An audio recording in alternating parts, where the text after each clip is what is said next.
ఇక్కడ హాస్పిటల్లో ఒక యంగ్స్టర్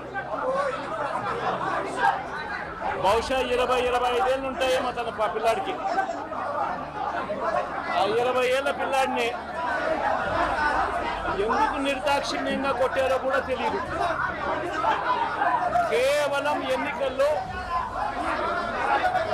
వైఎస్ఆర్ కాంగ్రెస్ పార్టీకి తరఫున తాను ఓటు వేశాడని,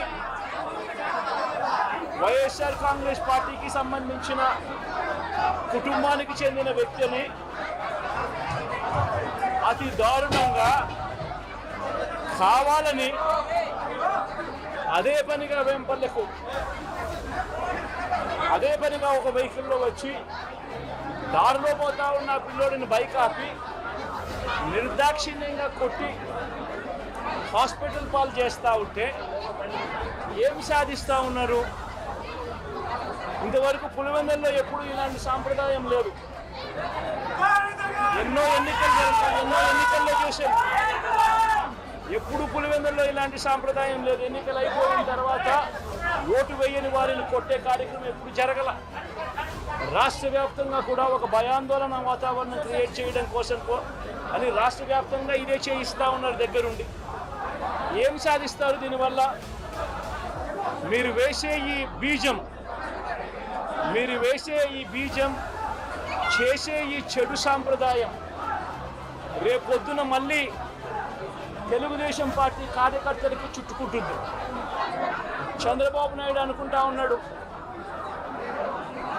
తానేదో ఈ మాదిరిగా చేసి భయాందోళన క్రియేట్ చేసి వైఎస్ఆర్ కాంగ్రెస్ పార్టీకి ఓటు వేసిన వాళ్ళని కొట్టడం వల్ల ఒక తెలియని ఆనందం తనలో ఏదో పొందాలని చెప్పి అనుకుంటా ఉన్నాడు.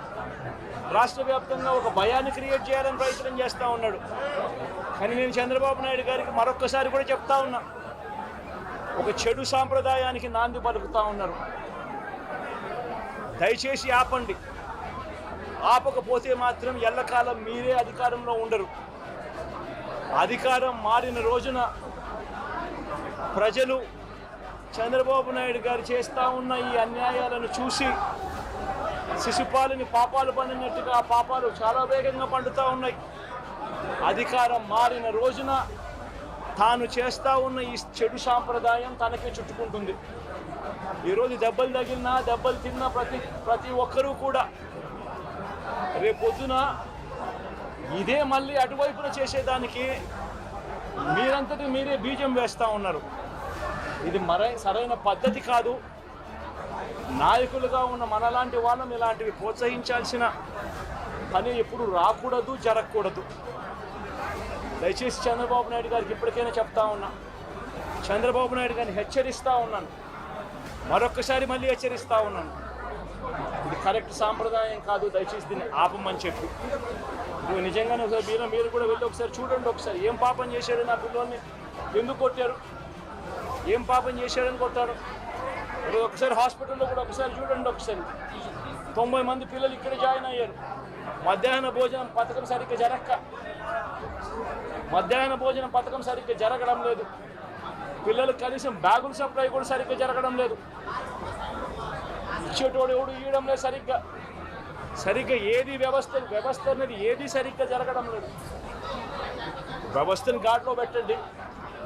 మీరు ప్రజలు మిమ్మల్ని ఏదైతే ఓటు వేశారో ఒక కారణం చేత మీరు ప్రజలు 10% మంది ఓట్లు, మాకు రావాల్సిన 10% మంది ఓట్లు మీ వైపు డ్రిఫ్ట్ అయ్యాయి అని అంటే కేవలం మీరు చేసిన మోసపూరిత వాగ్దానాల వల్ల డ్రిఫ్ట్ అయ్యాయి.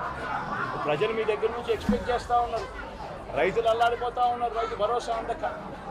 పిల్లలు అల్లాడిపోతూ ఉన్నారు, పిల్లలు బడులు స్టార్ట్ అయ్యాయి, కానీ తల్లులకు అమ్మఒడి కార్యక్రమం ద్వారా వస్తూ ఉన్నది రావడం లేదు. తల్లులు ఎదురుగా ఆశగా ఎదురు చూస్తూ ఉన్నారు. వాళ్ళని చూసుకోండి. అక్క చెల్లెమ్మలకి ఇస్తామన్నారు నెల 1500 రూపాయలు, అది ఇచ్చే కార్యక్రమం చూసుకోండి. ఇంటింటికి ఉద్యోగం అన్నారు, ఉద్యోగం ఇవ్వకపోతే 3000 రూపాయలు ప్రతి ఇంటికి నిరుద్యోగ వృత్తి అన్నారు.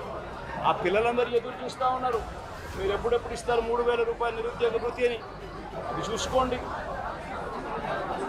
ఇటువంటి ఏవి కూడా మంచి కార్యక్రమాలు ఏవి కూడా చేయకుండా రాష్ట్ర వ్యాప్తంగా భయాందోళన మాత్రమే క్రియేట్ చేసే దుర్బుద్ధిని చేసే దుశ్చర్యను ఆపండి అని మరొకసారి హెచ్చరిస్తూ చెప్తా ఉన్నాం.